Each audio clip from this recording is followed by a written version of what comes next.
राधे राधे, जय श्री कृष्णा। दोस्तों, कैसे हैं आप सब। आशा करती हूँ कि राधा रानी की कृपा आपके ऊपर हमेशा बनी रहेगी।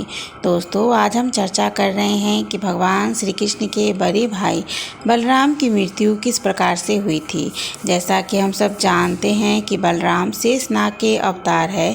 जब जब श्री हरि विष्णु ने इस पृथ्वी पर जन्म लिया है, तब तब उनकी धर्मपत्नी माता लक्ष्मी और शेषनाग ने भी इस पृथ्वी पर जन्म लिया है। जब श्री हरि राम रूप में इस पृथ्वी पर आए थे, तब शेषनाग उनके छोटे भाई लक्ष्मण के रूप में इस पृथ्वी पर आए थे और उनकी पत्नी सीता के रूप में आई थी। और जब श्री हरि ने श्री कृष्ण के रूप में जन्म लिया, तब उनके शेषनाग यानी उनके वाहन ने उनके बड़े भाई बलराम के रूप में इस पृथ्वी पर जन्म लिया था और उनकी धर्मपत्नी माता लक्ष्मी ने राधा रानी के रूप में जन्म लिया था। तो आज हम चर्चा करेंगे कि उनके बड़े भाई बलराम की मृत्यु कैसे हुई। महाभारत युद्ध के 36 वर्ष के बाद राजा युधिष्ठिर को कई तरह के अपशगुन दिखाई देने लगे। बहुत से भय सूचक उत्पात दिखाई देने लगे, जो उनके हृदय को बहुत ही ज़्यादा दुखी करने लगा। युधिष्ठिर ने कहा कि कुछ दिनों के बाद ही यादवों का अंत होने वाला है और यदुवंश का अंत हो जाएगा और पूरी द्वारिका नगरी समुद्र में समा जाएगी। और ऐसा ही हुआ। सारे यादव एक दूसरे से लड़ने झगड़ने लगे और काफ़ी यादवों की मृत्यु हो गई। जब श्री कृष्ण को पता चला कि उनका भी अंत समय आने वाला है, तो उन्होंने अपने बड़े भाई बलराम को इस बारे में बताया कि उनके जाने का वक्त हो गया है। तब बलराम एक दिन अचानक ही वहाँ से निकल पड़े और जब श्री कृष्ण ने बलराम को पूरे महल में ढूंढा, तो बलराम कहीं भी दिखाई न दिए। श्री कृष्ण बहुत ही ज़्यादा उदास हो गए और उन्हें समझ में आ गया कि बलराम क्या करना चाह रहे हैं। जिधर बलराम जी गए थे, तदंतर भगवान श्री कृष्ण भी उनके चरण चिन्ह देखते हुए वहां पे जाने लगे।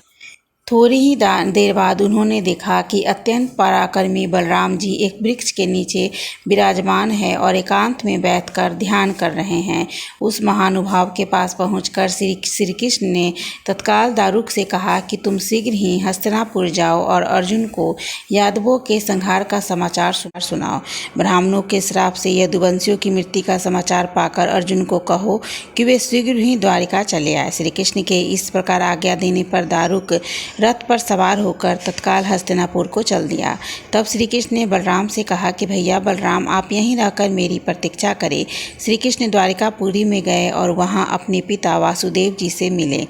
तात आप अर्जुन के आगमन की प्रतीक्षा करते हुए हमारे कुल के समस्त स्त्रियों की रक्षा करें। इस समय बलराम जी मेरी राह देखते हुए बैठे हैं। मैं आज ही वहां जाकर उनसे मिलूंगा। मैंने इस समय यदुवंशियों का विनाश देखा है और पूर्व काल में गुरुकुल के श्रेष्ठ राजाओं का भी संहार देख चुका हूँ। अब मैं उन यादव वीरों के बिना उनकी इस पूरी को देखने में असमर्थ हूँ। अब मुझे क्या करना चाहिए यह सुन लीजिए। मैं जाकर बलराम जी के साथ तपस्या करूँगा। ऐसा कहकर उन्होंने अपने पिता के चरण स्पर्श किए और फिर वहाँ से चल दिए। इतने में ही उन नगर की स्त्रियों और बालकों के रोने का महान विलाप सुनकर श्री कृष्ण पुनः लौट आए और उन्हें सांत्वना देने लगे। नरश्रेष्ठ अर्जुन शीघ्र ही इस नगर में आने वाले हैं, वह तुम्हें संकट से बचाएंगे। यह कहकर वे चले गए।